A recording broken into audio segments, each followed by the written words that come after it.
오늘날 여러분들이 저도 마찬가지고 문화를 소비하는 습관이 있거든요. 그래서 그 습관이 왜 잘못됐는지 그리고 올바른 습관은 무엇인지 좀 생각해보고 좀 올바른 습관 중에 우리가 실천할 수 있는 것들을 실제로 오늘부터라도 여러분들이 좀 실천해서 앞으로 남은 평생을 문화를 정말 주도적으로 여러분이 소화하고 선별하고 그렇게 살아가는 군사가 되게 하는 게 이 클래스의 목적입니다. 계속 군사 얘기하는데 컨셉에 충실해요 우리가. 그래서 보시면 참고로 저기 먼저 그러면 스마트폰 있으신 분?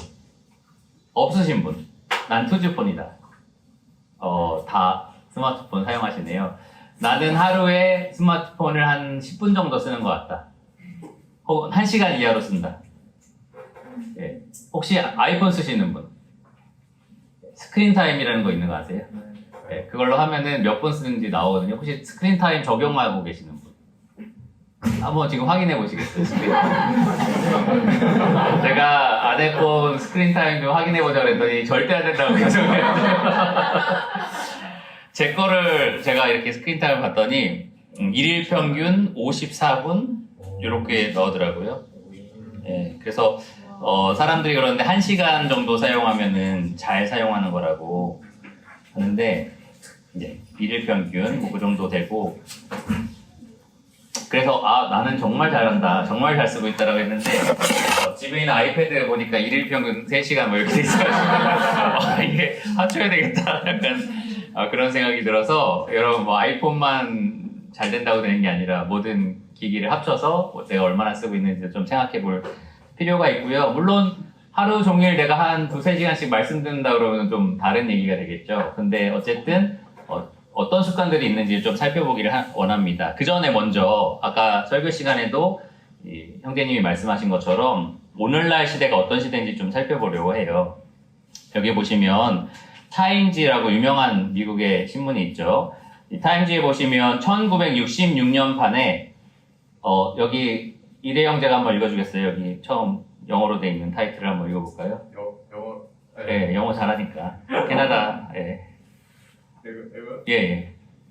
It's got the... 야, 예. 좋습니다. 대답은 어때요? 대답을 하겠다면 내가? 본인이 대답을 하겠다면? No? 아니, 좋습니다. 근데 벌써 66년도에 신이 정말 존재하느냐라는 질문을 이 사람들이 하기 시작했다는 거죠. 포스트 모더니즘이라고 해서 모더니즘이 이성을 중시하는 인간의 이성이 최종 권위를 갖는다라고 생각하는 사상이었는데 포스트는 그것을 뛰어넘는 사상이에요. 그러니까 이제 그거를 넘어서서 각각의 개인의 이성이 판단을 하는 거예요. 그러니까 어떤 객관적인 어떤 사실이 있는 것이 아니라 너도 진리, 나도 진리. 진리의 상대화가 됐던 게 이제 포스트 모더니즘의 시작이었는데 그게 이제 지속되면서 이제는 이런 질문들을 사람들이 하기 시작한 거예요. 2017년에 어떤 질문을 했어요? 똑같은 디자인인데 뭐가 달라졌죠? 하나만. 갓이 아니라 뭐가 들어왔어요, 여기에? 진리. 과연 진리는 살아있는가? 진리라는 게 정말 존재하는가? 라는 것을 사람들이 묻기 시작했습니다. 그래서 이것을 포스트 트루 시대라고 불러요. 포스트 트루 시대. 이거를 한글로 하면은 탈진리 시대입니다. 그러니까 진리 자체가 존재하지 않는다라는 것을 사람들이 믿기 시작했다라는 거죠. 이것이 그냥 이 기독교에서 뭔가 문화를 이상하게 생각하는 사람들이 만들어낸 단어가 아니라 여기 밑에 보시면 옥스퍼드 사전에서 2016년 올해의 단어, 그러니까 2017년 기사가 이렇게 났는데 2016년 올해의 단어로 포스트 트루스를 뽑았어요. 탈진리라는 단어. 무슨 뜻이래요? 같이 읽어볼까요? 여론 형성 과정에서 개인적 신념과 감정에 호소하는 게 더 영향력 있는 환경. 네, 이제는 객관적인 진리가 무엇이냐가 중요하지 않다라는 거죠. 개인이 어떻게 생각하느냐, 무엇을 느끼느냐. 그것이 더 중요한 시대에 여러분이 살고 있습니다. 저도 그렇고요. 칼 트루먼이라는 사람은 이 시대의 정신을 분석하면서 이렇게 말을 했습니다. 그 밑에 보시면 행위에 적용할 수 있는 유일한 도덕 기준은 관련 개인들의 행복감에 기여하는지 아닌지의 문제다. 그러니까 이것이 옳으냐 그르냐라는 것을 고르는 기준이 하나가 딱 이제 이 시대에 살아남았는데 이게 저 사람에게 행복하냐, 행복하지 않냐. 이거라는 거예요. 이게 참이냐, 거짓이냐가 중요한 게 아니에요. 이제는 이게 그 사람에게 행복하냐, 행복하지 않느냐. 그래서 여기 보시면 그러므로 윤리는 객관적인 기준에 따른 결과가 아니라 감정의 작용이라는 거죠. 내가 행복해? 그러면 그건 옳은 것이야. 내가 행복하지 않아? 그럼 그건 틀린 거야. 이런 식으로 윤리적인 기준 자체가 이제 개인이 느끼는 정서에 이제 걸리게 되어 있었습니다. 이제 이게 우리가 살아가고 있는 세상인데요. 예를 들면 이래요. 리아 토마스 아시는 분? 잘 모르시죠?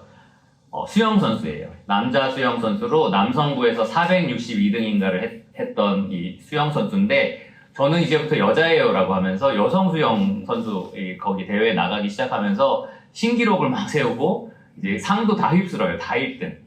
그래가지고 지금 상을 받고 있는 여성 선수인데 몸 신체 수술을 전혀 안 했고 탈의실도 다 같이 쓰고 막 이런 상태예요. 뭐 여자친구도 있다라는 소문도 있어요. 네, 그렇지만 왜 이 사람을 상 주고 뭐 신기록을 세웠는데 기록이 남고 이걸 아무도 저지할 수 없어. 왜 그럴까요?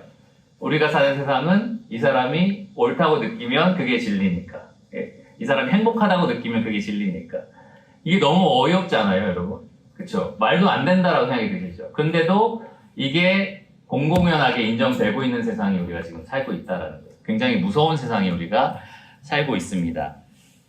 자, 간통죄 폐지에 대해서 우리나라 대법원장들이 이제 판결을 내릴 때 뭐라고 했냐면은, 다 큰 성인들이 누구랑 그런 성적인 관계를 맺을지 스스로 결정할 수 있게 해줘야 된다라고 하면서 뭐라고 했냐면은 성인들의 성적 자기 결정권에 침해가 되기 때문에 간통법은 폐지돼야 된다. 이런 식으로 결정을 했어요. 그러니까 성인들이 자기들이 스스로 뭔가를 결정할 수 있는 권리를 이 간통법이라는 이 법이 침해하고 있다라는 얘기를 한 거죠. 어떻게 생각하세요? 우리 좀 인터랙션 해야 되니까 어떻게? 아니, 저는 맞다고 생각합니다 하면 큰일 나겠죠. 어느 교회인지 다 나오는데요. 그렇죠? 녹화되고 있어서 어느 교회 누구 자매님 이렇게 말할 수도 없고 예, 그런데 이상하다는 생각이 들죠. 뭔가 그게 왜 자기결정권이야? 죄를 선택하는 거를 침해하니까 법을 없앤다. 이 되게 이상한 얘기잖아요. 비슷한 개념으로 이 낙태법에 대해서도 마찬가지예요. 물론 어떤 여성이 자기 생명이 위험하니까 이 아이를 이제 어쩔 수 없이 그렇게 해야 되는 상황이 있을 수 있어요. 그거는 충분히 가능한 일입니다. 그런데 그게 아니라 내가 원하면 없앨 수도 있고 살릴 수도 있고 이 여성의 선택권을 존중하라라는 얘기를 해요. 여성의 자기 결정권을 존중해야 된다라는 식으로 이야기를 합니다. 자기가 결정하는 건데 사실은 누군가를 죽이는 일이잖아요. 살인이라는 죄인데 그걸 법적으로 할 수 있게끔 보호하라라고 지금 주장을 하는 거죠. 근데 그런 세상에 우리가 살고 있고 그게 그럴 수 있고 당연하다라는 식으로 이제 생각하는 그런 세상에 살고 있습니다.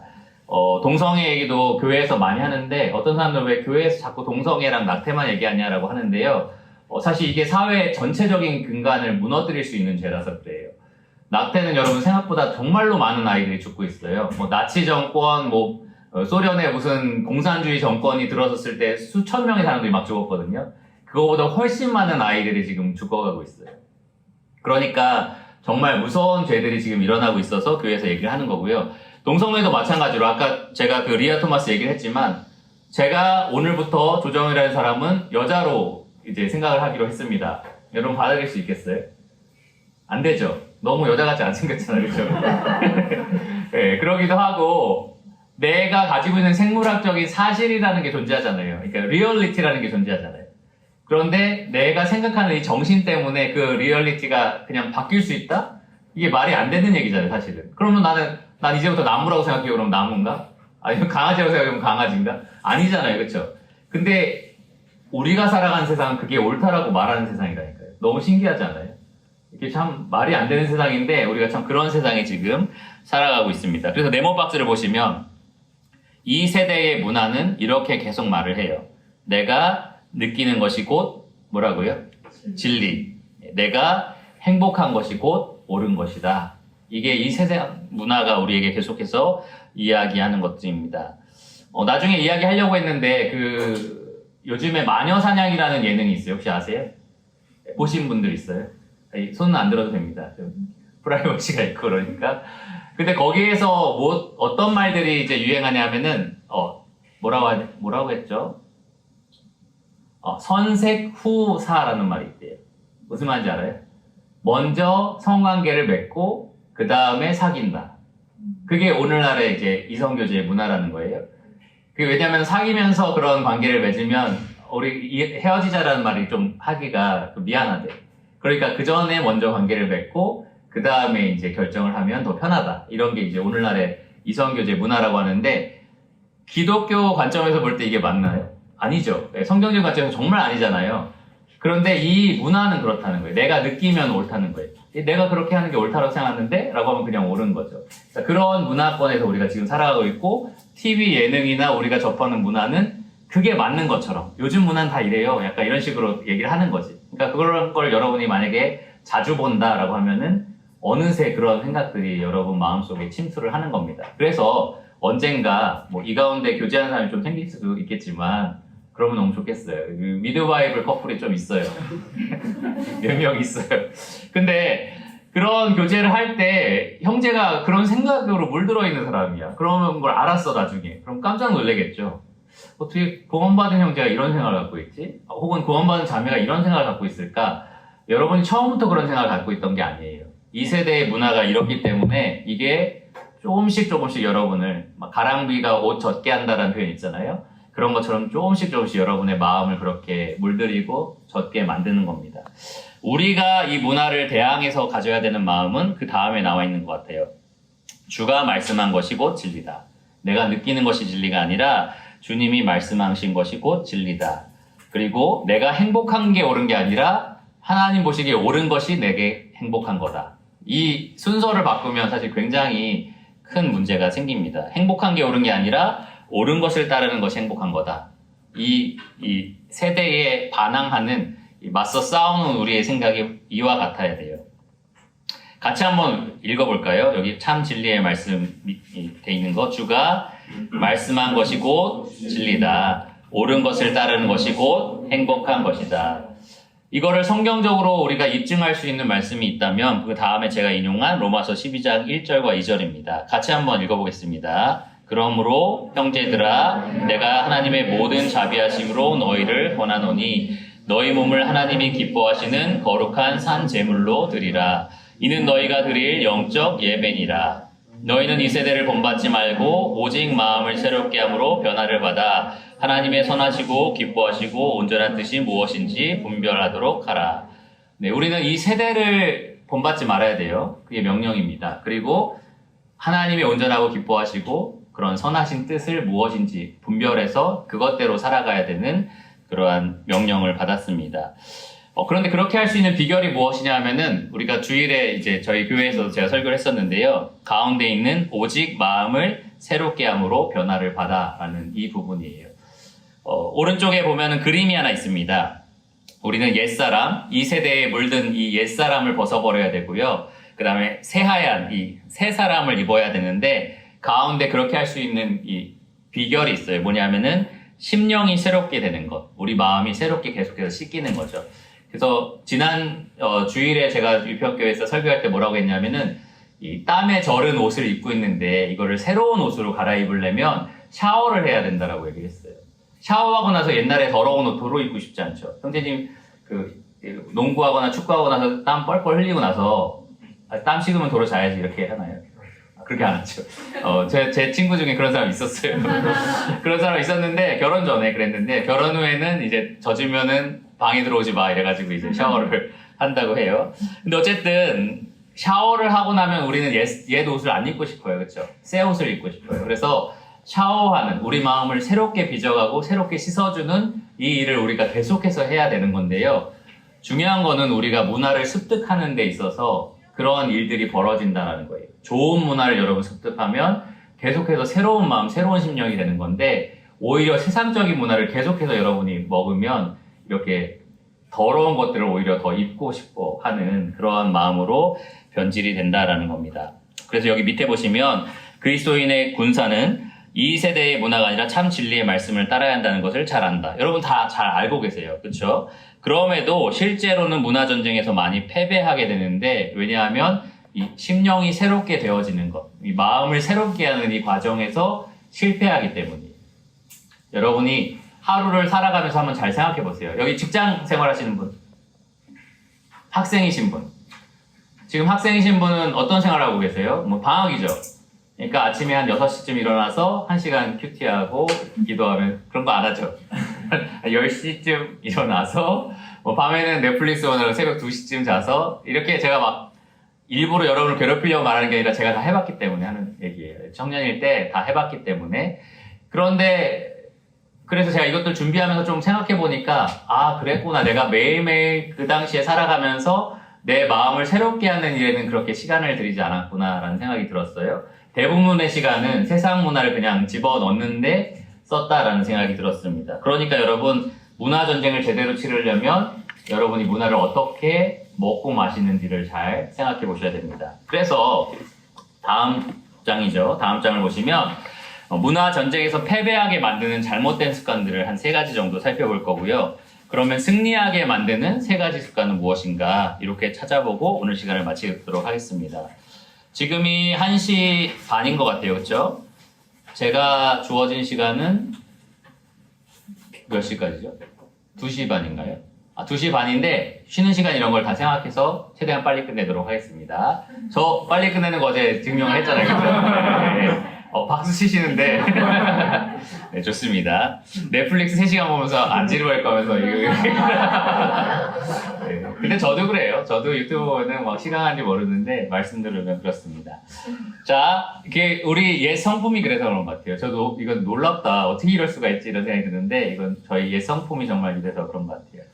자, 제가 참고로 이 2권의 책을 참고했어요. 하나는 크리스찬 일상정리법이라는 책이라서 매일 습관과 매주 습관을 각각 4개씩 이렇게 추천해주고 있는 책인데요. 나중에 꼭 읽어보세요. 이 추천 도서는 여러분 유인물 마지막에 또 나와 있으니까 보시면 되겠고, 또 하나는 지혜 피라미드라는 책입니다. 이거 혹시 건강, 영양 이런 거 공부하신 분은 이 영양 이 피라미드가 있어요. 밑에 뭐 단백질 뭐 이러면서 뭐 이렇게 돼 있는 그런 피라미드가 있거든요. 그거를 지혜 피라미드라고 해서 지혜를 어떤 걸 더 많이 먹어야 되나 뭐 이렇게 이제 좀 설명한 책입니다. 그래서 제일 밑에는 성경, 그 다음에 교회, 자연, 책, 뭐 음악, 마지막이 스마트폰 이런 식으로 되어 있어요. 나중에 책을 궁금하시면 저한테 찾아오시면 제가 한 5분 정도 빌려줄 수 있습니다. 책을 사랑하는 사람이라 우리 교회 청년들한테도 넘길 때도 입김으로 넘겨라 막 이렇게 그렇진 않고요. 여러분 보실 수 있습니다. 중요한 건 여러분 습관이에요. 습관. 그래서 여기 보시면 어디 보시냐면은 제일 위에 습관에 대한 그 3가지 인용구가 있거든요. 우리 모두 습관의 구체적인 통제에 따라 살아가며 그 습관은 우리 삶의 대부분을 형성한다. 이렇게 되어 있습니다. 찰스 두이그라는 사람은 습관이 형성될 때 두뇌는 의사결정에 관여하기를 완전히 멈춘다. 이렇게 되어 있어요. 그러니까 여러분 혹시 운전하신 분, 나는 운전하고 있다. 처음 보는 길은 여러분 두뇌가 복잡해요. 내비게이션 봐야 되고 막 길 봐야 되고 하면서 되게 복잡하게 운전하는데 집으로 오는 길이라든지 원래 잘 알고 있는 길을 운전할 때는 솔직히 말해서 어떻게 운전했는지 기억도 잘 안 나요. 습관적으로 그냥 쭉 운전해서 온 거죠. 그러니까 그때는 이 사람 말대로 두뇌가 일하는 걸 멈춘다는 거예요. 그냥 내 습관에 따라서 쭉 간다는 거죠. 그러니까 퇴근 후 샤워한 다음에 유튜브를 한 2시간씩 보다가 자는 게 습관이야. 내 매일매일 습관이면 두뇌가 그러면 안 되지. 이제는 뭘 해야지. 이런 사고 자체를 안 한다는 거예요. 그러니까 내 습관에 젖어서 그냥 마치 톱니바퀴 돌아가듯이 그렇게 계속 살아간다는 거죠. 그러니까 습관을 바꾸는 게 굉장히 중요하다라는 겁니다. 여기 듀크 대학이라는 성경대학도 아닌데 이 대학에서 연구한 결과는 우리가 매일 취하는 행동의 40%는 내가 직접 선택한 것의 결과가 아니라 습관의 결과물이라고 하는 거예요. 여러분이 지금 이 세상 문화 혹은 미디어를 어떻게 접하고 있는지 습관을 한번 점검해 보겠습니다. 첫 번째, 잘못된 습관은 뭐가 있냐면요. 과식이에요, 과식. 누가 지나가다 들으면은 여기 무슨 다이어트 하는 사람들인 것 같은데 그건 아니고 미디어를 과식하거나 세상 문화를 너무 많이 먹는 것의 문제인 거죠.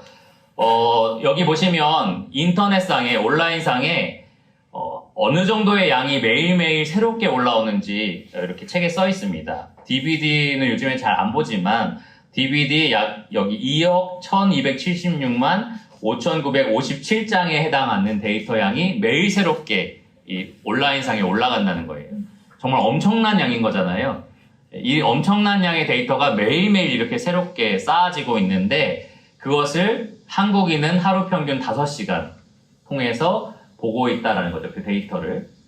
이 데이터라는 게 꼭 영화, 드라마, 뭐 짤 영상 이런 것만 얘기하는 게 아니라 뭐 기사도 될 수 있고 뭐 누구 친구들의 피드가 될 수도 있고 어쨌든 새로운 정보라는 것이 이렇게 많이 올라가고 있고요. 우리는 그거를 하루에 평균 5시간 정도 우리 머릿속에 다운로드 받고 있다라는 얘기입니다. 나 하루 종일 한 5시간 정도 스마트폰 하는 것 같다라고 생각하시는 분 있어요? 인터랙션이 잘 안 될 것 같아요. 왜냐면 양심이 찔릴 것 같으니까. 그래도 과감하게 손을 들었으면 좋습니다.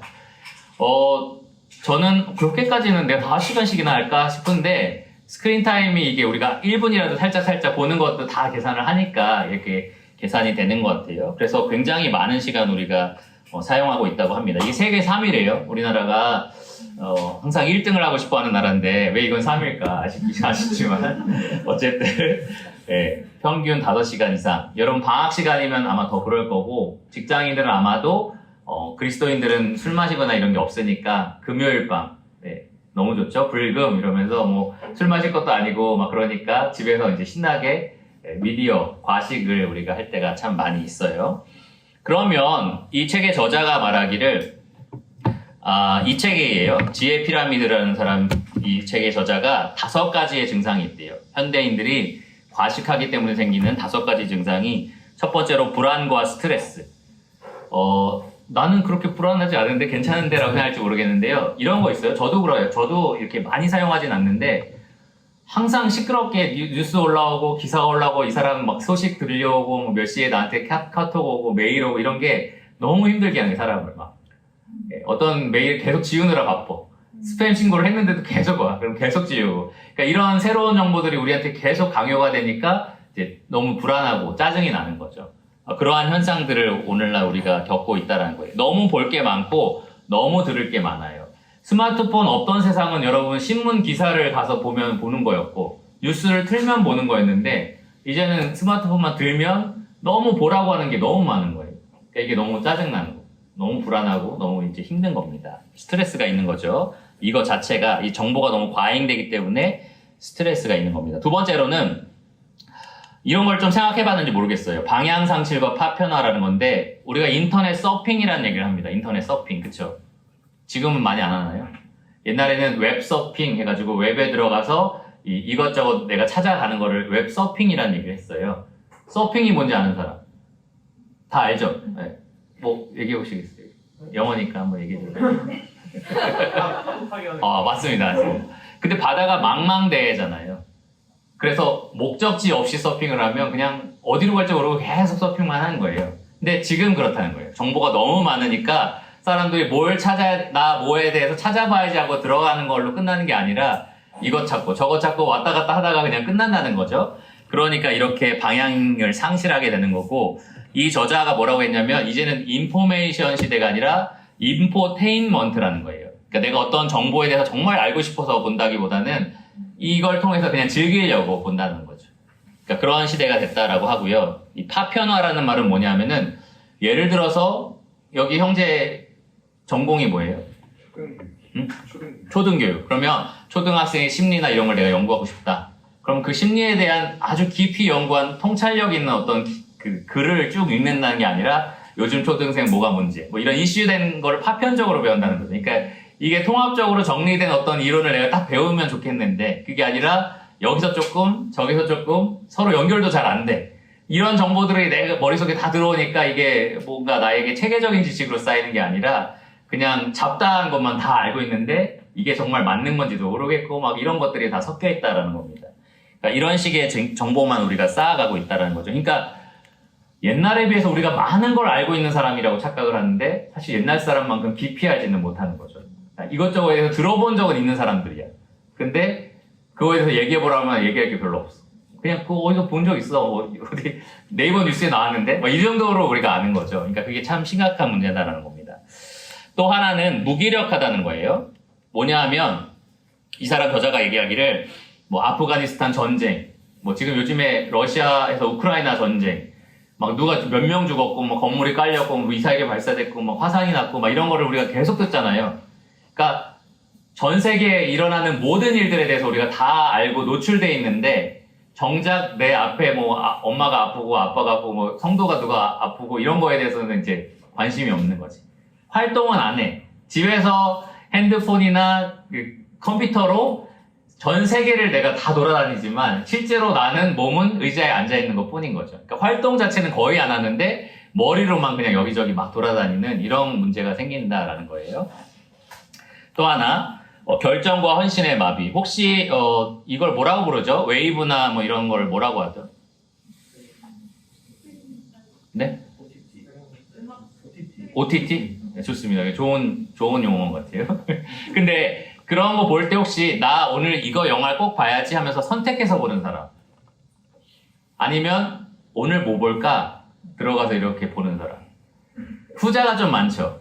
그러니까 옛날에는 우리가 어떤 영화를 보고 싶다라고 해서 기다렸다가 그거를 딱 선택해서 봤거든요. 근데 여기 이 사람이 말하는 걸 오늘날 우리의 문제가 결정 장애가 왔다는 거예요. 그 서비스 같은 업체들이 한 수만 편의 영화를 우리 앞에 펼쳐놓고 뭐 볼래? 라고 하는 거예요. 근데 우리가 선택을 못해. 어떻게 하지? 어떻게 하지? 막 이러고 있어. 그럼 거기서 당신이 좋아할 만한 영화. 이렇게 쭉 이거 본 사람이 본 영화. 이러면서 우리한테 선택을 하도록 만들어주는 거죠. 그러니까 이러한 시대에 왔다는 거예요. 이제 너무나 정보가 과잉되기 때문에 내가 스스로 선택할 수 있는 능력을 잃어버리고 있다라는 겁니다. 마지막 확증 편향은 뭐냐면은 여러분에게 이제 개인 맞춤 알고리즘이 발동하기 시작해요. 여러분이 뭘 하나 보잖아요. 그러면 그거 관련된 영상만 나와요. 제가 이거 캠프 준비하면서 뭐 예를 들어서 뭐 삼각대 자 같은 거를 하나를 검색을 하면 계속 그거 광고 나오고 이게 뭐야? 이러면서 계속 나오거든요. 마찬가지로 여러분이 보고 싶은 것만 골라서 여러분에게 이제 미디어가 쏟아져 내려간다는 거예요. 그러면 사실은 여러분의 사고가 한쪽으로 굳어질 수밖에 없어요. 다양한 관점을 내가 접해보고 이렇게 합리적인 판단을 내려야 되는데 계속 내가 좋아하는 것만 보게 되고 싫으면 어떻게 해? 언팔, 구독 취소. 그러면 그거 안 듣는 거지. 그러니까 나의 그 가지고 있는 생각이 고착화되는 현상들이 일어난다. 이거를 확증 편향이라고 합니다. 이러한 현상이 과식 때문에 일어나고 있다는 거예요. 여러분 많이 먹을수록 이런 일이 일어났는데요. 여기에서 오는 영적인 문제를 저는 3가지를 꼽았습니다. 첫 번째, 분별할 시간이 없다는 거예요. 분별할 시간이 없다. 여러분이 무엇을 봐야지, 무엇을 들어야지, 무엇을 내가 내 것으로 만들어야지라는 고민 자체를 할 수가 없다는 거예요. 그냥 키면 여러분 머릿속으로 쏟아져 내려가는 그러한 방식으로 문화를 이제 과식하게 된다라는 거고요. 두 번째는 분별할 시간이 있더라도 분별할 능력이 줄어든다는 거예요. 분별할 능력이 무엇이 옳은지 그런지를 심각하게 판단하지 않게 된다라는 겁니다. 아까 말한 것처럼 선택하지 않게 되는 거죠. 분별 자체를 잘 하지 못하게 되는 장애의 문제가 생깁니다. 그리고 마지막 3번째는 결국에 이 세상적인 것들만 이렇게 잔뜩 쏟아져서 내려가다 보니까 정작 중요한 하나님 말씀에 투자할 시간이 없어진다라는 겁니다. 제가 가끔 이 청년의 시간에 청교도들은 아침에 새벽 4시에 일어나서 2시간씩 기도를 했다라고 얘기하면 요즘 현대인은 그렇게 바빠서 그런 시간 낼 수가 없다 막 이렇게 얘기를 해요. 근데 여러분 잘 생각해 보시면 퇴근 후에 내가 유튜브나 웹사이트나 뭐 웹툰이나 이렇게 보고 있는 그 시간을 다 모아서 생각해 보면은 한 1시간 이상 될 거예요. 그러니까 내가 사실 그걸 안 하면 충분히 성경 보는데 낼 수 있거든요. 그러니까 어떻게 보면 우리는 이 과식하느라고 세상 문화를 과식하느라고 성경을 보는 데 시간을 우리가 들이지 못하는 그런 문제를 겪고 있습니다. 한 가지 여기서 말씀드릴 거는 뭐 유튜브 보거나 뭐 웹툰을 보거나 웹사이트 보는 게 다 잘못됐다는 게 아니에요. 그 중에는 올바른 정보도 있고 필요한 정보도 분명히 있습니다. 그런데 쓸데없이 더 추가로 우리가 보게 되는 게 있고 내가 선택하지 않고 그냥 주는 대로 받아먹는 게 있고 그렇게 해서 너무 많이 먹는 현상들이 지금 있다라는 거죠. 그러니까 내가 이렇게 생각 없이 먹으면 안 된다라는 생각을 분명히 여러분 가지셔야 됩니다. 여기에 해당 안 되는 사람이 별로 없을 거예요. 저도 그래요. 제가 아까 여러분 막 조별 교제할 때 핸드폰으로 이렇게 뭐 하고 있으니까 내가 이거 강의하실 분 아닌가요? 그래서 그러네요. 그래서 제가 조심하겠습니다. 이렇게 얘기를 했는데 습관이에요, 여러분. 가만히 어디 줄 서서 있을 때도 가만히 못 있어. 거기 옆에 있는 사람하고 얘기해도 되잖아요. 근데 안 돼. 핸드폰으로 뭐라도 봐야 돼. 이게 우리가 갖고 있는 습관인 거예요. 계속 머릿속에 집어넣는 게 우리 습관이 됐다는 거죠. 그러면 안 된다는 거예요. 지금 우리가 과식하고 있다는 겁니다. 두 번째, 폭식. 폭식은 많이 먹는다라는 의미도 있지만 제가 여기서 좀 강조하는 거는 빨리 먹는 걸 가리켜요. 많이 먹는데 그걸 또 빨리 먹는다라는 거죠. 매 순간 새로운 것으로 채우려고 하는 강박을 말합니다. 스크린 타임을 보면 하루에 내가 평균 몇 시간을 이 핸드폰을 봤느냐 뿐만 아니라 몇 회를 사용했느냐도 점검을 해줘요. 몇 회를 사용했느냐. 근데 하루 평균 보통 스마트폰을 200회 이상 우리가 확인을 한대요.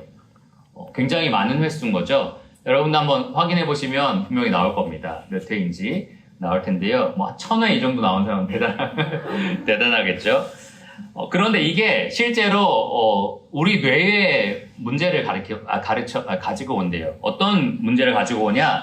뇌가 순간적으로 들어오는 정보들을 빠르게 처리하는 속도는 늘어나는데 깊이 무언가를 성찰하고 오래 생각하는 데는 점점 기능을 잃어버린다고 합니다. 집중력이 지속되지 않는 거죠. 여러분 핸드폰 딱 켜보면 무슨 기사, 뭐 어떤 뉴스 이런 거 보면은 바로바로 뇌가 처리를 해주는 거예요. 빨라진 거죠. 근데 대신 어떤 한 주제에 대해서 깊이 생각해봐라 그러면 생각이 별로 없어요. 여러분 나이는 모르겠는데 제가 이제 학생들, 우리 교회 학생들이나 이렇게 같이 가끔 얘기해보면 청년들도 이제 여기 20살인 분 다행히 없네요. 있어요? 네, 20살 막 이렇게 막 올라온 청년들하고 얘기할 때 보면은 다 그런 건 아니지만 가끔 너 이거에 대해 생각해봤어? 그러면 아니요? 없는데요? 막 이러고 끝나요. 그래서 이게 나라서 혹시 뭐 친구들끼리 되게 잘 얘기할 텐데 그런 건가? 이렇게 약간 소외감을 느끼기도 하는데 그것뿐만 아니라 우리 뇌가 그렇다는 거죠. 이런 문화 섭취 습관에 길들여진 사람들은 어떤 주제에 대해서 나는 그거에 대해서 이렇게 생각해봤고 저렇게 생각해봤고 저 사람은 이렇게 말하더라. 이런 깊은 사고 자체가 잘 안 된다는 거예요. 그게 우리가 지금 일어나고 있는 문제점입니다. 여기 보시면 그래서 저자가 뭐라고 했냐면은 성찰이 아닌 속단이다. 무슨 말이냐? 옛날에는 농부처럼 정보를 오래오래 키우고 길러내서 그것을 소출을 먹었다면 지금은 수렵꾼처럼 지나가다가 정보를 딱 잡아가지고 그걸 먹는 식으로 이렇게 정보를 우리가 받아들이고 있다라고 얘기를 합니다. 그래서 그 다음 문장을 보시면 과거와 미래에 대해서는 큰 관심이 없어요. 핫 이슈. 지금 이슈가 되는 게 뭐냐라는 것만 관심이 있습니다. 혹시 지금 서울 물난리 영상 보신 분? 차 위에 사람 앉아가지고 막 핸드폰 보셨죠? 여기 다 관심 있을 거예요. 일주일 지나면 다 잊어버려요. 왜냐면 일주일 후에는 또 새로운 뉴스가 오거든요. 새로운 영상, 새로운 이슈가 되는 기사, 어떤 사진, 그거 여러분 머리에 또 딱 채워지고 이건 또 잊어버립니다. 물론 아주 인상적인 건 기억에 남을 수 있지만 대부분의 과거의 뉴스들은 다 그냥 기억 속에 사라져버리고 미래에 대해서도 관심 없어. 지금 중요한 건 오늘 네이버의 1순위가 뭐냐. 이거에만 우리가 관심이 있다라는 겁니다. 근데 성경적으로 살아가는 우리한테 안 맞죠. 우리는 과거의 주님이 하신 일을 기억하고 미래의 주님이 하실 일을 바라보면서 살게 돼 있잖아요. 근데 오늘 핫 이슈만 생각하는 이 문화에 젖다 보면은 이러한 삶을 우리가 살지 않게 된다라는 겁니다.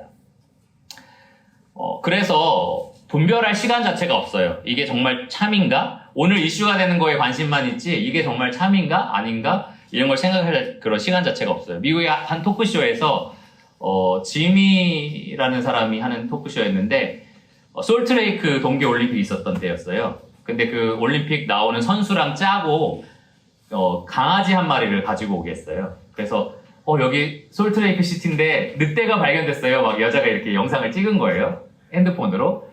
그걸 장난으로 자기 그 인스타그램 같은 데 올리게 한 거예요. 그랬더니 미국의 유명한 뭐 9시 뉴스, 7시 뉴스에 다 올린 거예요. 이거 분명히 늑대다. 막 전문가가 나와가지고 이건 분명히 늑대입니다. 막 이러고. 그러니까 가짜 피드를 이 인스타그램에 올린 것 뿐인데 그거를 이 뉴스들이 다 가지고 가서 자기 뉴스로 삼은 거죠. 그러니까 그러한 문제를 우리가 삼고 있다는 거예요. 그러니까 여러분도 그때 만약에 핸드폰을 꺼내서 봤다면 뉴스 뭐 늑대가 나왔대? 막 이런 식으로 얘기를 하겠죠. 그러니까 뭐가 참인지 거짓인지를 분별할 시간 자체가 부족하다라는 겁니다. 이게 우리에게 오는 문제가 세 가지 정도가 있는데요. 첫 번째는 새 것은 옳고 옛 것은 구닥다리다라는 생각을 우리가 갖게 돼요. 그러니까 지금 이슈가 되는 건 정말 다 옳고 중요한 거고 지나버린 건 다 쓸데없고 가치가 없다라고 생각을 하게 된다는 거죠. 근데 성경은 그렇지 않잖아요. 성경은 정말 오래된 책이잖아요. 그러니까 여러분 그거에 대한 가치를 분명히 기억해야 되는 거고요. 또 이슈를 위해서라면 뭐든지 합니다. 아까 말한 것처럼 9시 뉴스가 이슈가 된다라고 하면 사실 확인도 안 하고 늑대라고 보도를 하는 거예요. 요즘 정치 기사 사실인지 아닌지 도저히 믿을 수가 없어 이제는. 어떤 뉴스가 사실인지도 잘 모르겠어. 그러니까 그런 걸 다 검증하지 않은 채 그냥 사실인 것처럼 뉴스를 내보내고 저는 페이스북을 종종 이용하는데 이런 거 광고할 때요. 위드 바이블 한다 이런 거 광고할 때 하는데 그 동영상 란이 있어요. 페이스북에 보면 거기 들어가 보면 뭐 짤들이 많습니다. 드라마 짤, 뭐 아니면 무슨 다큐멘터리 짤들이 많은데 뭐 누구 때문에 피눈물 흘린 뭐 이런 식으로 나와요. 그래서 보면 피눈물 안 흘려. 울지도 않아. 근데 자극성 있는 기사인 거죠. 우리가 보게끔 하려고 기사를 억지로 이렇게 과장하거나 거짓으로 만들어서 보게끔 해요. 그러니까 그런 것들이 오늘날 너무 많아. 이슈만 되면 되는 거야. 사람들이 관심 갖고 이걸 보기만 하면 되는 거야 라는 게 너무나 커서 우리가 거기에 빠질 수 있다라는 겁니다. 마찬가지로 과식과 마찬가지로 성경을 깊이 성찰할 시간이 없다는 거예요. 여러분 오늘 이렇게 캠프 기간이 됐으니까 큐티도 하고 말씀도 생각을 해보지만 바쁜 일상 가운데 내가 이 본문을 깊이 묵상해 봐야겠다라는 시간적 여유가 없다는 거죠. 단지 시간만 없을 뿐만 아니라 여러분의 뇌 구조가 그렇게 바뀌어가고 있다는 거예요. 잠깐 성경을 읽고 감동 부분 한 부분을 찾아내는 것은 이제 익숙한데 이 성경에 보면 읊조린다는 표현이 있어요. 내가 종일토록 주의 말씀을 읊조립니다. 읊조리다가 무슨 의미냐면 작은 소리로 계속 소리내어 말한다는 거예요. 내가 종일토록 주님 말씀을 계속해서 씹으면서 껌 씹으면서 왜 단물을 계속 먹잖아요. 그런 것처럼 말씀을 계속해서 내가 씹으면서 거기에 있는 그 말씀의 교훈이나 가치를 섭취해야 되는 건데 그런 뇌가 아닌 거예요 이제 우리가. 그러니까 그런 구조로 우리가 바뀌고 있다는 게 큰 문제입니다. 자, 과식의 문제, 폭식의 문제 나도 있다라고 생각하시는 분. 네, 좋습니다. 양심적이시네요. 저도 그렇습니다. 저도 그래요. 저도 이거 하면서 나도 참 반성이 된다라는 생각이 들었어요. 스크린 타임을 적용해서 정말 철저하게 나도 좀 검증을 해봐야겠다라는 생각이 들었습니다. 형제들은 아마 다른 것도 문제지만 게임도 많이 할 거예요. 아마 게임 시간 5시간 뭐 이렇게 돼 있고 그럴 수 있어요. 그러니까 게임도 많이 줄여야 된다. 제가 이제 장로 일을 하면서 30살 이상 된 형제들이 결혼 생활을 하는데 아내가 이제 상담을 하러 올 때가 있어요. 남편이 퇴근 후에 계속 게임하느라고 아이들을 보지 않는다 뭐 이런 걸로 이제 상담하는 사람이 가끔 있는데 지금 여러분 나이에 그렇게 습관 들여 놓은 그 게임 문화가 결혼하면 안 바뀌어요. 그래서 형제들이 뭐라 하는지 알아요? 내가 뭐 술을 마셔 막 이런 막 얘기를 해요. 난 그런 죄도 아니다 하는데 사실은 이 게임 때문에 가정이 많이 괴로워하는 경우가 많아요. 그러니까 여러분이 습관으로 즐길 수 있을 만큼 하는 거는 괜찮지만 이것도 참 중요하다는 걸 기억해야 됩니다. 마지막 세 번째, 편식의 문제가 있어요. 뭐냐면 골라 먹는 거의 문제입니다. 아까 말한 것처럼 오늘 이 시대는 내가 최고예요. 내가 행복하면 그만이고 내가 옳다고 생각하면 그만이다 라는 생각이 있습니다. 그러다 보니까 무엇이 옳은지 그른지에 대한 인지 부조화라는 게 생겨요. 무슨 말이냐면 똑같은 원리가 여기서는 참인데 저기서는 참이 아니게 돼버리는 거죠. 그래서 여기 보시면 어떤 이 트랜스젠더나 동성애에 대해서 적극적으로 찬성하는 사람이 토마토를 유기농으로 먹어야 된다고 엄청나게 강조해요. 유전자를 조작하는 것은 큰 죄다. 이걸 먹으면 큰일 난다라고 얘기를 하는데 호르몬 조작하고 성을 조작하는 거는 괜찮다. 굉장히 말이 안 되는 거는 모순이잖아요. 근데 이런 식으로 인지 부조화가 생긴다라는 거예요. 내가 옳은 정보만 취득하다 보면은 그런 식의 이야기가 됩니다. 여기 밑에 있는 영어 Live Your Truth이라는 말은 오프라 윈프리가 했던 말이에요. 당신의 진리를 사십시오. 당신이 생각하는 진리대로 사십시오라는 말인데요. 이렇게 말할 때 되게 감동적이고 멋지다는 생각이 들 거예요. 어떤 사람들한테는. 근데 당신의 진리는 뭐예요? 그럼 결국에 네가 생각하는 진리, 그쵸? 객관적인 진리가 아니라 내가 생각할 때 진리대로 생각하면 그거대로 살면 된다라는 말을 세상들이 하고 있습니다. 그러다 보니까 내가 진리라고 생각하는 정보만 모아서 그거대로 알고 살아가는 거예요. 그런데 거기에 세 가지 영적인 문제가 있어요. 첫 번째, 마음은 거짓되고 심히 부패했다라는 거죠. 우리 마음이 그런 객관적인 기준을 가지고 살지 못한다라는 겁니다. 두 번째는 하나님 말씀은 객관적으로 항상 진리고 온전한데 우리 마음이 그걸 또 편식하게 돼요. 어떤 말씀은 옳다라고 해서 받아들이고 어떤 말씀은 이건 아니야라고 하면서 거부하게 됩니다. 여기 청년들이니까 아마 교회에서는 그런 얘기 종종 할 거예요. 뭐 꼭 믿는 사람과 사귀어야 된다. 뭐 결혼하기 전에는 성적인 순결을 지켜야 된다. 이런 말들에 대해서 뭐 지금은 부정하거나 한 사람이 없겠지만 여러분이 막상 연애를 시작하면 고민이 되기 시작해요. 너무 멋있고 너무 나를 위할 줄 알고 너무 인격적인 남자인데 안 믿어. 이러면 이제 고민이 시작되는 거고요. 또 믿는 형제인데 너무 나랑 좋고 결혼할 게 분명한데 성적으로 그런 관계를 원해. 그러면 이제 또 고민이 시작돼요. 그러니까 이런 게 현실적으로 나한테 부딪히는 시점이 분명히 오는데 그럴 때 이제 하나님 말씀을 편식하게 되는 거예요. 내가 다른 말씀들은 다 인정하는데 이 부분에 있어서는 좀 뭐 오늘날 시대랑 좀 맞지 않은 것 같다. 뭐 이런 식으로 이제 좀 타협을 하면서 넘어가게 되는 부분이 생기는 겁니다. 그리고 세 번째, 말씀적인 권면도 내 권위로 무시하는 거죠. 옆에 있는 형제님, 특히 저같이 장로가 형제 혹은 자매, 지금 이렇게 하는 거는 주님 앞에서 옳지 않은 것 같다. 이게 정말 객관적으로 맞은 말이라 할지라도 여러분들이 꼰대네 막 이러면서 이제 안 듣는 거죠. 요즘 꼰대라는 말이 그래서 이상한 것 같아. 진짜 맞는 말을 해줘도 꼰대라고 하면서 그냥 거부해. 자기가 싫으면 그냥 꼰대라고 하는 것 같아요. 어떤 면에서. 물론 꼰대질을 하는 사람도 있습니다. 네. 여러분 꼰대질을 하는 사람도 분명히 있어요. 근데 그 말이 유행하기 시작하면서 어느 순간에는 내가 싫다라고 생각하면 무조건 꼰대라고 말을 하는 것 같아요. 근데 만약에 주님이 우리 곁에 계신다면 어떤 사람들은 진짜 꼰대라고 말할 것 같아요.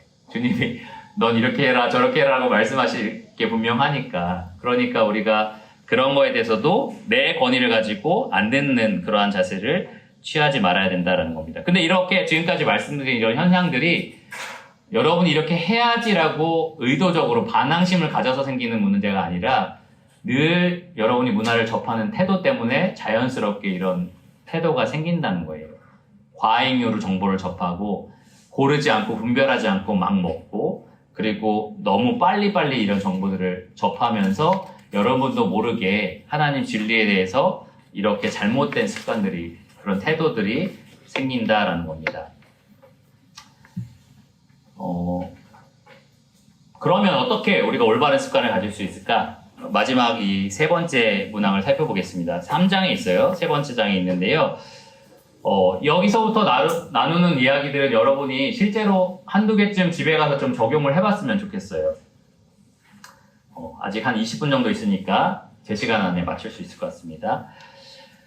먼저 금식입니다. 과식이 문제라면 여러분 아예 금식을 해보는 것도 좋아요. 제가 투지폰으로 옮겨가라 라는 얘기가 아니라 하루에 1시간 정도는 내가 스마트폰을 하지 않겠다라는 생각을 가져보는 거죠. 예배 시간에 스마트폰을 꺼주세요 라고 했을 때 무음으로 하는 사람도 있겠지만 아예 끄는 사람이 있어요. 아예 끄면 사실 아무런 걱정이 없습니다. 아무런 생각이 없어. 이 핸드폰에 대한 생각 자체를 아예 멈추고 앞에서 진행되는 뭔가에 완전히 집중할 수 있는 시간이 생깁니다. 퇴근 후에 집에 가서 1시간을 내가 꺼두겠다라고 하면 그 1시간만큼 나한테 진짜 보장된 시간이 되는 거예요. 그러니까 이렇게 아예 미디어를 금하는 1시간 정도 금하는 그러한 시간을 가져보라 라는 겁니다. 내가 정말 스마트폰 1시간 없이 살 수도 있다라는 것을 보여주는 거죠. 내가 그렇게 한번 훈련을 해보는 겁니다. 좋은 방법 중에 하나는 스마트폰을 이 저자는 그랬대요. 그 옷장 속에다 넣었대요. 스마트폰을. 그리고 옷장을 닫고 그 다음에 하루 종일 생활을 했다고 하더라고요. 그래서 여러분도 예를 들어서 자기 전에 침대에서 아마 많이 쓸 거예요. 잠들기 전까지 막 보다가 잠들고 했을 텐데 그러지 말고 나는 잘 때는 항상 뭐 거실에 두겠다. 뭐 이런 식으로 이제 생각을 하는 거죠. 물론 알람을 맞춰서 어쩔 수 없어요. 막 이렇게 하는데 알람시계 사세요. 여러분 얼마 안 하니까 알람시계를 사든지 해서 그렇게 해서라도 이 절제를 해보자는 거죠. 핸드폰을 나는 퇴근 후에는 거실에 충전을 해놓고 있겠다. 이런 식으로 마음을 먹으셔서 심지어 이 책의 저자는 손님이 오면 무조건 거실에 스마트폰을 두라고 한대요. 그래서 거실에 다 두고 없이 자기들끼리 만나서 교제를 한다라고 하더라고요. 그런 훈련들이 좀 필요한 것 같습니다. 두 번째는 뭐냐면 스마트폰 보기 전에 성경 읽기. 저자가 뭘 말했냐면 아침에 내가 눈을 뜨자마자 섭취하는 게 내 삶을 형성한대요. 네, 눈을 뜨자마자 이메일 확인하면 메일에서 뭐 회사에서 뭐 확인해주세요. 뭐 어떤 뉴스 기사 이런 것들을 보게 되면 아침 시작부터 내 이 세계관을 그게 형성하게 된다는 거예요. 그러니까 그 스마트폰을 아침에 눈 뜨자마자 확인하기 전에 반드시 성경을 본다라는 원칙을 가지라는 거죠. 그러니까 나는 하루의 시작을 성경 말씀으로 채우고 성경 말씀이 내 마음을 빚어갈 수 있도록 시작을 한 다음에 그 다음에 스마트폰을 확인하겠다라는 생각을 하는 겁니다. 아침에 일어나자마자 화장실 가고 싶어. 그러면 손에 뭘 들고 가야 될까요? 스마트폰 그러면 너무 좋겠지. 근데 성경을 들고 가는 거죠. 그래서 성경이 먼저 내 머릿속에 들어오도록 훈련을 하라라는 겁니다. 분명히 문화는 나를 빚어요. 그러니까 여러분을 아침 일찍 처음부터 빚어가는 것을 성경으로 삼으시기를 바랍니다. 세 번째, 주도적으로 스마트폰 앱 이용하기. 이게 제가 자주 실패하는 겁니다. 뭐냐면 페이스북을 제가 잘 쓴다고 그랬잖아요. 콘텐츠를 올리거나 반드시 대답해야 될 것이 있을 때만 그 앱을 사용하는 거예요. 근데 저는 어떻게 쓰냐? 여러분이 조별교제하고 있고 시간은 1시간이 남았는데 할 게 없어. 뭐 하지? 페이스북 볼까? 이런 식으로 본다는 거죠. 근데 그러지 말고 내가 주도적으로 오전 10시와 오후 10시에만 페이스북을 하겠다. 이런 식으로 어플을 사용하라라고 이야기를 합니다. 여기 이 사람이 뭐라고 하는지 보세요. 심심하거나 여유가 있다고 열어보지 않는다. 여유가 있으면 차라리 벽을 주시하는 것이 훨씬 더 유익하다. 여유가 있으면 벽 보고 있으라는 거예요. 그렇죠? 그게 훨씬 더 유익하대. 네. 아까 말한 것처럼 그 잠깐만 뭐 어때요라고 하지만 그런 식으로 과식하고 있다니까요. 정보를 우리가 계속 머릿속에 집어넣고 있다니까요. 그러니까 그런 걸 하지 않고 오히려 아무것도 안 하는 그 조용한 시간을 즐기는 것도 필요하다라는 거예요. 우리 차 대기 시간도 못 참잖아요. 계속 이렇게 해서 카톡 보고 막 이러잖아요. 그 시간을 참아보라는 거죠. 여유가 있어서 하는 게 아니라 정해진 시간에 하라라는 겁니다. 계획이 없던 소셜미디어 접속을 피하라. 여기 이 저자가 이 소셜미디어를 계획 없이 계속 보는 거에 대해서 그거는 곧 내 눈을 사로잡을 만한 거에 내가 굶주려 있다는 것을 증명한다고 해요. 오늘은 내가 뭘로 또 먹어볼까? 이러면서 계속 본다는 거죠. 그러니까 그러한 현상을 내가 금지해야 된다는 겁니다. 또 우리가 스마트폰을 자주 보게 되는 이유 중에 하나는 좋아요, 또 댓글 1 이런 표시가 있으니까 확인하게 되거든요. 그러니까 그걸 최소화로 만드는 게 중요해요. 그런 게 최대한 안 나오게끔 10시쯤 들어가서 확인해도 나오긴 하잖아요. 그걸 꼭 전면에 숫자로 안 나오게끔 우리가 바꿔주는 것도 필요합니다. 그 다음에 먼 나라, 이웃 나라 말고 내 앞에 있는 이웃을 사랑하는 일에 집중하자. 지금 우크라이나가 이렇대. 막 이런 거에 지금 필요하지만, 기도하는 것도 필요하지만 온통 거기에 정신이 집중되는 게 아니라 당장 내 이웃이 지금 어떤지를 살펴야겠잖아요. 내 교회에 어떤 성도가 굶고 있는데 맨날 아프가니스탄, 오늘 내가 뉴스 봤는데 아프가니스탄이 그렇대. 막 이러게 중요하지 않잖아요. 그렇죠? 그러니까 내 이웃을 돌아봐라. 하나님이 나를 그 지역 교회에 두신 데는 분명한 이유가 있어요. 여러분 아프가니스탄 돌아보라고 그렇게 하신 게 아니라 대구면 대구, 남사면 남사, 그곳에 있는 사람들 돌아보게 하신 거니까 일단 내 이웃을 먼저 사랑하는 게 중요합니다. 그 다음에 정말 중요한 거, 이 사람이 했던 얘기 중에 정말 중요한 게 침대에서는 소셜미디어 혹은 스마트 기기를 이용하지 않는다.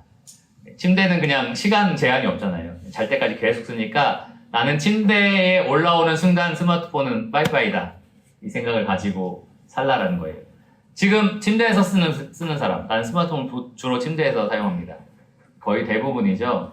그래서 이 원칙만 여러분 끝나고 지키더라도 과식은 어느 정도 좀 막을 수 있을 거라고 생각합니다.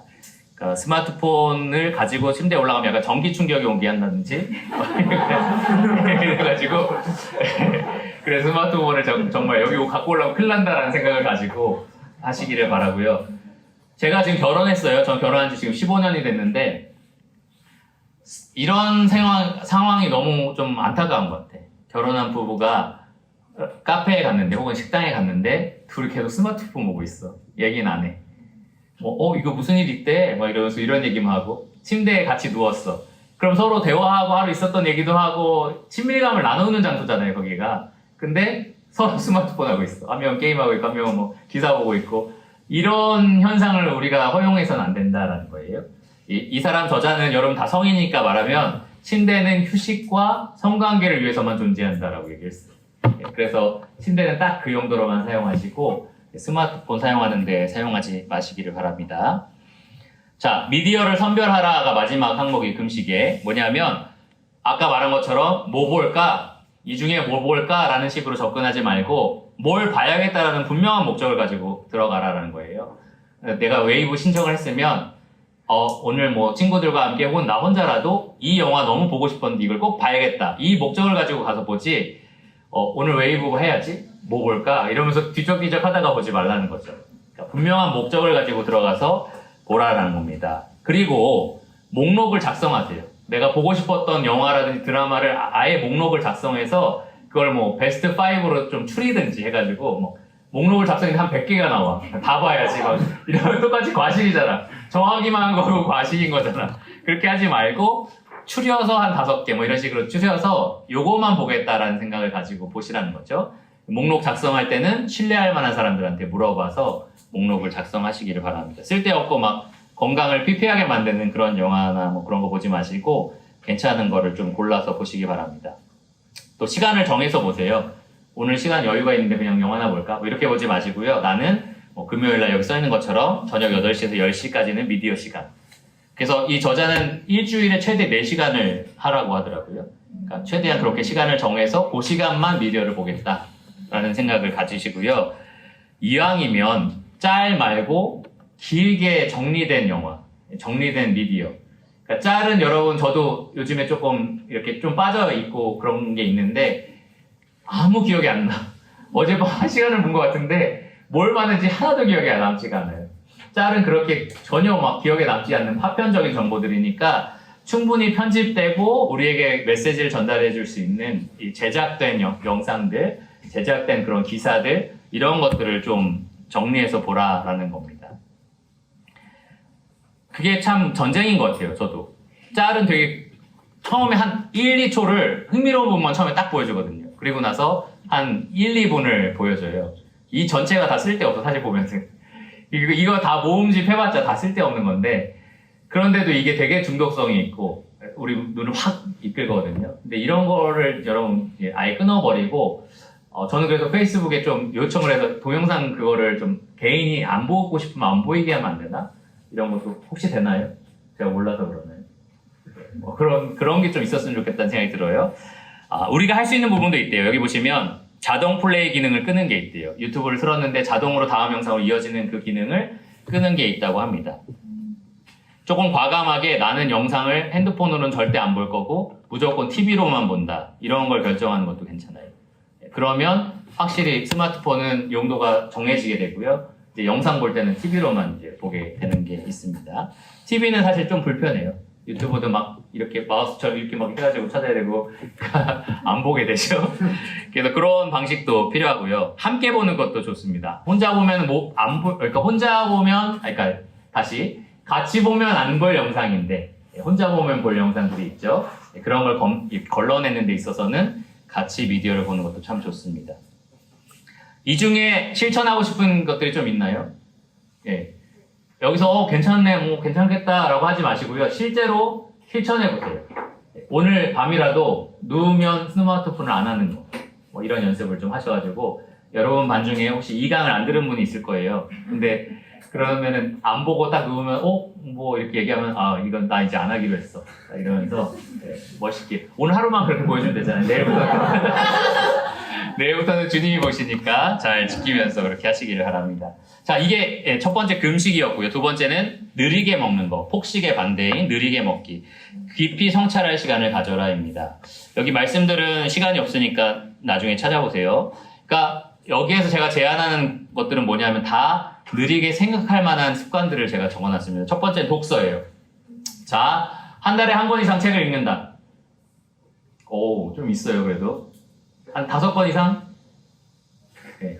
대한민국의 한 40%인가가 한 1년에 한 권도 안 읽는다고 하더라고요. 그래서 우리나라가 독서율이 굉장히 낮은 편인데, 좀 부끄럽죠. 외국만 나가도 공항에 보면 사람들이 다 스마트폰이 아니라 책을 들고 있어요, 거의. 그래서 우리가 참 그런 문화를 많이 이제 습득을 해야 되는데, 여러분도 좀 난 책이랑 안 친해요라고 하더라도 이렇게 오랫동안 묵상해서 나오는 게 거의 책들이거든요. 그러니까 그런 책들을 좀 골라서 읽어보시기를 바랍니다. 이왕이면 오랜 세월 검증된 책, 지금 막 나온 책 말고 오랜 세월 동안 사람들에게 사랑받고 있는 검증된 책을 그렇게 읽으시면 좋습니다. 신뢰할 만한 사람들의 조언을 얻어서 책도 리스트를 만들어가지고요. 한 권 한 권씩 그렇게 읽어나가면 좋을 것 같습니다. 저에게 혹시 추천을 받는다면 저는 이 복음주의에서 나온 신앙서적들 혹은 고전, 옛날에 이렇게 기독교 안에서 유명했던 그런 책들, 그 다음에 전기문 같은 걸 읽으라고 추천을 드립니다. 아무도 묻지 않았지만 추천서적을 말씀을 드렸고요. 저는 개인적으로는 한 달에 한 10권 정도 읽으려고 노력을 하고 있어요. 그래서 그 중에 설교자니까 설교에 대한 책은 꼭 한 권씩 읽자 이렇게 해가지고 실천을 하고 있는데 한 4, 5년 정도 지금까지는 꾸준히 잘 그렇게 하고 있는데요. 저한테 진짜 좋아요. 영혼이 풍성해지는 것 같고 그래서 되게 좋습니다. 실제로 해보면 좋다라는 거. 두 번째, 만물이라고 되어 있는데 뭐냐? 원래 자연이라고 쓰려다가 자연이란 말이 스스로 생기고 뭐 이런 거라서 만물이라고 썼습니다. 어느 순간부터인가 우리는 만물 자체를 이렇게 감상하는 시간 자체가 없어요. 여러분 옆에 한번 보실까요? 좋죠? 네. 한 5분만 이렇게 보고 있을까요? 여러분 아마 좀 5분 채우지도 못하고 핸드폰 꺼내는 사람, 뭐 머리 긁적거리는 사람, 막 엉덩이 들썩이는 사람 엄청 많을 거예요. 심지어 막 요세미티라든지 엄청 멋있는 데 가도 다 이어폰 꽂고 있고 막 음악 듣고 있고 핸드폰 하고 있고 막 이러거든요.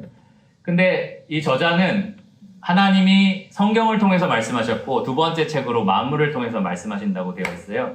그러면서 이어폰을 빼고 만물이 연주하는 교향곡에 귀를 기울여 보라 이렇게 썼더라고요. 그래서 아 그렇다, 내가 하나님 지으신 만물이 뭐라고 말하는지 들어보는 시간을 가져봐야겠다 이런 생각이 들더라고요. 그러니까 여러분 일주일 동안 한 번 정도는 이런 만물 가운데 좀 노출이 되어서 좀 생각해보는, 꼭 이런 엄청난 뭐 자연 광경을 꼭 볼 필요는 없어요. 집에 있는 바퀴벌레라도 봐도 되고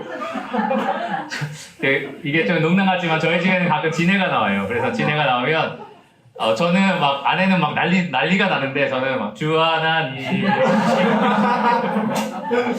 하나님 지으신 거잖아. 하나님 지으신 게 너무 놀랍잖아요. 다리가 이렇게 많고 아무리 때려도 안 죽고 이렇게 튼튼하고 하나님 만드신 거지. 너무 놀랍잖아요. 그러니까 이런 만물을 보면서도 너무나 감탄할 수 있고 이렇게 영광 돌릴 수 있는 그러한 시간을 좀 우리가 충분히 가질 필요가 있다는 거예요.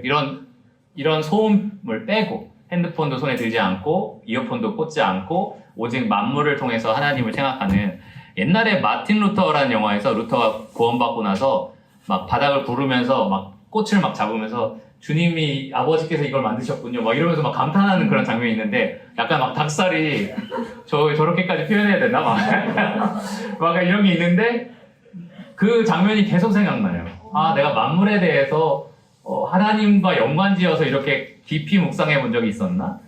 이런 생각이 들면서 이제는 지대가 나와도 하나님의 영광을 찬양하고 이러한 시간 여러분 꼭 가지셔야 돼요. 지금 여름철이니까 여행 가시죠. 뭐 가평 가서 막 물놀이 한다, 신난다 이렇게 하는 게 있는데 그런 액티비티에만 너무 집중하지 마시고 그런 강물을 만드시고 이런 산을 만드신 하나님에 대해서 내가 아침에 일찍 일어나서 이렇게 좀 묵상하는 그런 시간을 여러분 충분히 가지셔야 됩니다. 깊이 생각하는 시간을 가지라는 거죠. 세 번째는 말씀이에요. 말씀. 저는 설교자로서 요즘에 위기의식을 느낍니다. 왜냐? 아주 유명한 무슨 하버드 대학 강사 이런 사람도 뭐 테드라는 영상이 있대요. 5분 안에 끝나고 막 이래요. 그런 걸 이 현대인들은 5분 동안 집중하는데 나는 50분짜리 설교를 해야 되잖아요. 근데 뭐 내가 그 사람들보다 엄청 언변이 뛰어나거나 이런 것도 아닌데 50분을 집중하게끔 해야 되는 이 무게감이 엄청나다는 거죠. 근데 듣는 여러분도 그래서 훈련이 필요해요. 내가 하나님 말씀을 집중해서 깊이 생각하면서 듣는 연습을 꾸준히 해야 된다라는 겁니다. 첫째로는 말씀이 선포되는 현장에 반드시 참석하세요. 요즘에 코로나라서 온라인으로 막 참석하고 하니까 그런 현상이 많은데 그러지 마시고 반드시 현장에 오면 확실히 다르죠. 현장에 반드시 참석하겠다. 나는 양성이 나오면 모르겠지만 무조건 참석한다라는 생각을 가지고 수요일이든 주일이든 참석하시기 바랍니다. 그리고 집중하는데 방해가 되는 것들을 최대한 제거하세요. 스마트폰이든 뭐 이런 것들을 최대한 뭐 계속 막 확인하면서 보면은 집중이 안 되거든요. 그러니까 최대한 자제하시고 설교 노트를 활용하는 것도 좋습니다. 지금도 뭐 받아 적으시는 분들 있는데 좋습니다. 그렇게 집중하는데 도움이 된다면 어떤 분들은 적는 게 더 집중이 안 된대요. 그런 분 안 해도 돼. 근데 집중하는데 또 적는 게 도움이 된다면 그렇게 하시기를 바라고요. 자, 나는 교회에서 거의 뒷자리에 앉는다.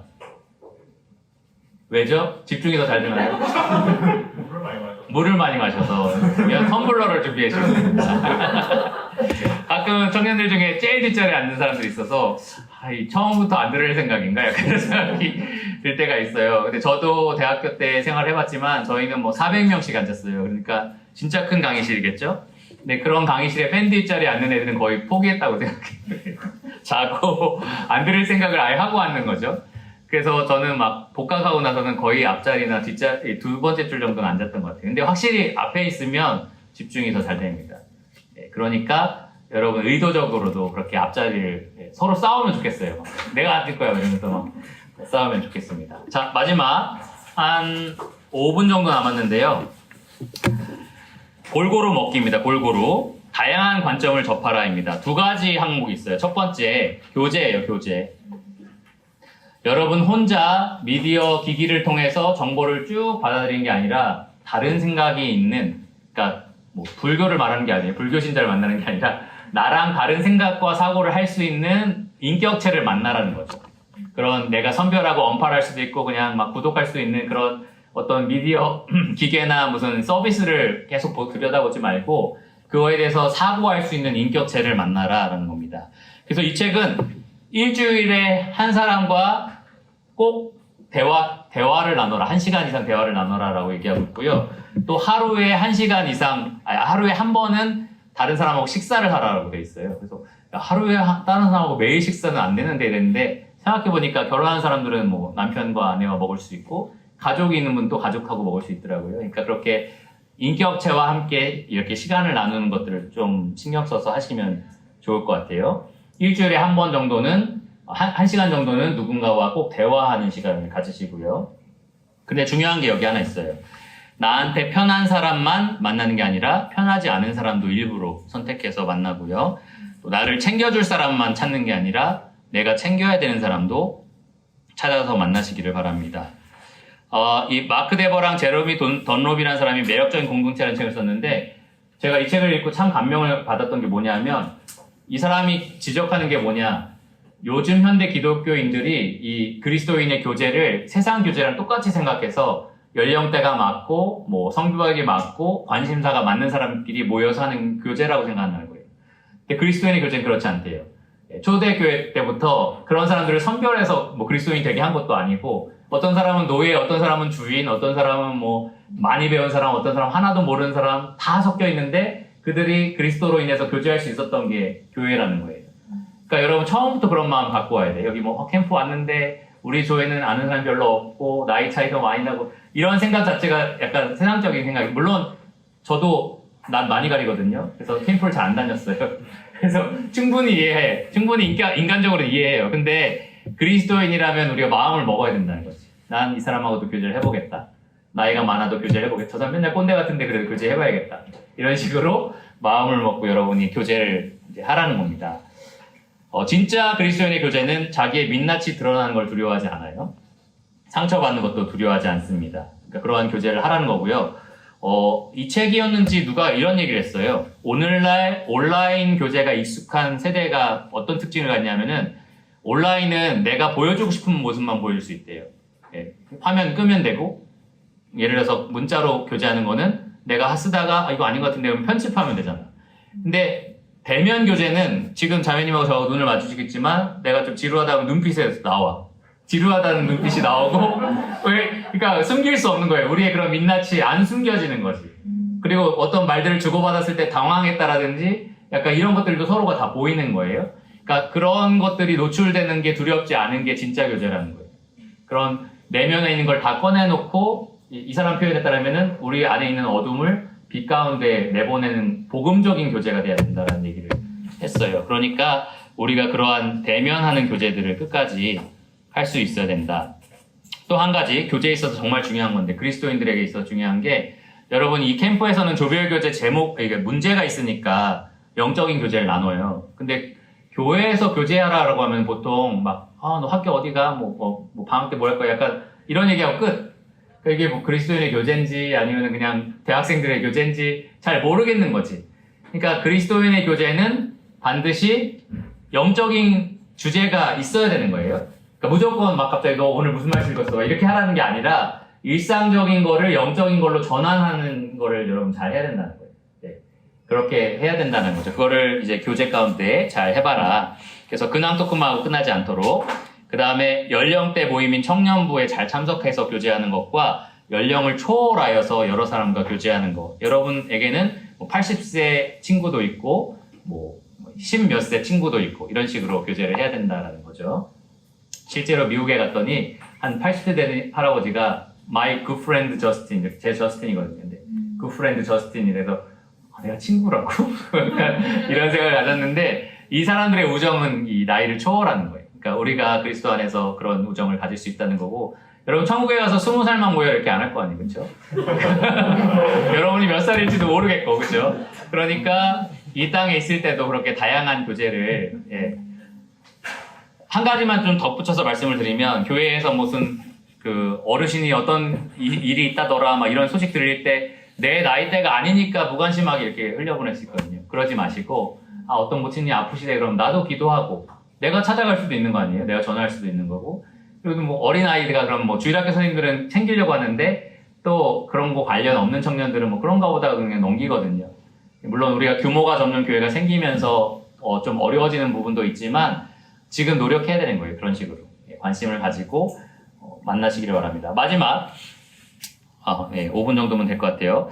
평가. 그러니까 미디어를 그냥 보지 말고 평가하면서 보라라는 거예요. 첫 번째로 성경적인 기준. 무엇이든지 참되며 무엇이든지 정결하며 이러한 기준대로 이제 우리가 분별을 하고 또 내 양심에 따라 성경으로 볼 때는 괜찮은 것 같은데 내 양심껏 이걸 봐도 되나? 이런 게 있으면 양심에 따라서 이제 보지 말라라는 거고요. 정해진 시간에 이용하고 반드시 성경적인 기준으로 평가하라. 이 마지막 평가라는 거는 보기 전에도 그렇고 보고 난 후에도.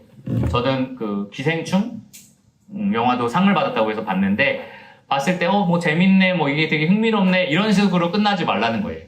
뭐냐 하면 이게 기독교적으로 맞는 말인가? 여기에서 조금 안 좋게 보여지는 것은 뭘까? 이런 여러분 사고를 하라는 거예요. 그래서 그 사고를 여러분 혼자 갖고 있지 말고 글로 정리하든지 아니면 누군가랑 나누세요. 청년들한테 너 어떤 영화 봤어? 그러면 봤어. 뭐 재밌더라? 이렇게 끝내지 마시고요. 근데 이게 기독교적으로 어떤 것 같아? 뭐 질문을 해보는 거죠. 그래서 나는 아무 생각 없이 봤는데? 뭐 이러면서 얘기하면 안 되고 나는 그게 이런 면들은 이렇더라 라고 이제 얘기를 할 수 있어야 되는 거죠. 참고로 저는 아내랑 탑건 매버릭을 봤어요. 본 사람? 재밌었죠? 네, 뭐 호불호가 있긴 한데 재밌다고 합니다. 근데 보면서 이 리더라는 거는 몸소 보여줘야 되는 거구나 라는 거를 이제 중간에 제가 이 스폰가요? 네, 되게 추상적이니까. 그걸 깨달았다. 아내랑 실컷 얘기했어요. 이게 진짜 리더라는 게 말로만 막 많이 알아서 막 탁탁 얘기해주는 게 아니라 실제로 자기가 비행기를 타고 그걸 보여줌으로써 다른 사람들이 이게 가능한 거구나, 이게 할 수 있는 거구나라는 걸 보여줘야 되는 사람이다. 이런 식으로 스폰가요? 본 사람들은 스포라고 하는 것 같고 어쨌든 그걸 깨달아서 둘이 그런 걸 얘기했어요. 너무 신나서 이게 진짜 교훈적이다. 막 기독교 영화도 아니잖아요. 근데 그렇게 얘기했는데 우리가 보는 것들에 대해서 그렇게 생각하라는 거죠. 여러분 우영우 뭐 요즘에 저는 안 봤지만 그걸 볼 때 정말 이런 것들은 정말 가치가 있다라고 얘기할 수 있지만 뭐 이런 것들은 좀 약간 아닌 것 같다라고 우리가 이제 분별하면서 평가하면서 얘기를 하라는 거죠. 결론적으로 이 세대를 본받지 말고 하나님의 뜻을 분별하라라는 이 말씀이 굉장히 추상적으로 들리지만 매일매일 여러분들이 접하는 문화를 어떻게 섭취하고 소비할 것인가에 직결되어 있는 문제다라는 거죠. 아무 생각 없이 지금까지는 대했을 거예요. 내가 너무 야한 걸 보고 있나? 너무 폭력적인 걸 보고 있나? 이 정도의 기준으로 여러분이 봤다면 그게 아니라 내가 너무 많이 먹고 있지 않나? 너무 빨리빨리 막 지금 습득하고 있는 게 아닌가? 아니면 내가 막 내 거로만 골라서 이렇게 먹고 있지 않나? 이런 질문들을 던지시고요. 구체적으로 우리가 나누었던 이런 실천 사항들을 여러분 새로운 습관으로 삼아서 진짜로 하나님의 뜻대로 분별해서 문화 전쟁에서 승리하는 여러분이 되시기를 바랍니다. 그러면 기도하고 마치겠습니다. 주님 감사합니다. 오늘 이렇게 또 강의 시간을 허락하여 주셔서 청년들이 또 저도 어떻게 문화를 소비하고 있는지 돌아볼 수 있게 해주시며 감사를 드립니다.